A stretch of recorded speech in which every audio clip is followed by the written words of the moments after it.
রিয়াজের বউটা দেখিছো কত সুন্দর দেখতে। হ্যাঁ, তোমার তো লোকের উপর দিকেই নজর থাকবে, আমাকে চোখে দেখতে পাও নাকি? যাও ধরো। আরে আঁচলটা একটু সামলা, ধুলো লেগে গেল। ধুলে লেগে গেল আবার বলছো? আঁচলে তো ধরতে পারছো না। ছেলে কোলে আছে তো, ঠিক আছে ধরছি। এখনো সময় আছে ভাই, বাঁচতে চাইলে বিয়ে করিসনি। এই এই একই কথার কদিন বলবি বলদিনি? যেদিন থেকে আমার বি ঠিক হয়েছে সেদিন থেকে আমার পেছনে লেগে আছি। তুই কি আজ আমার বি খেতে এসছি না ভাঙতে এসছি তাই বলদিনি?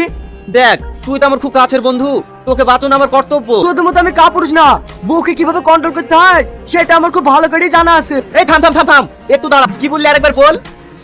আমার নাম রিয়াজ, আমি সজ্ঞানে বলছি বউকে কিভাবে কন্ট্রোল করতে হয় সেটা আমার খুব ভালো করেই জানা আছে। তোমাকে বিয়ের বাড়িতে খুঁজে খুঁজে পাসিনি, আর তুমি এখানে এসে বসে আছো। এ দেখো লাও, চুড়িটা ছিঁড়ে গেছে, বাজার থেকে সেলাই করে নিয়ে এসে দাও। ঠিক আছে দাও। এটা ভাই, এটা শুধু টেলার, বিয়ের পরে পুরো সিনেমা দেখতে পাবি। এখনো সময় আছে, ভেবি দেখ।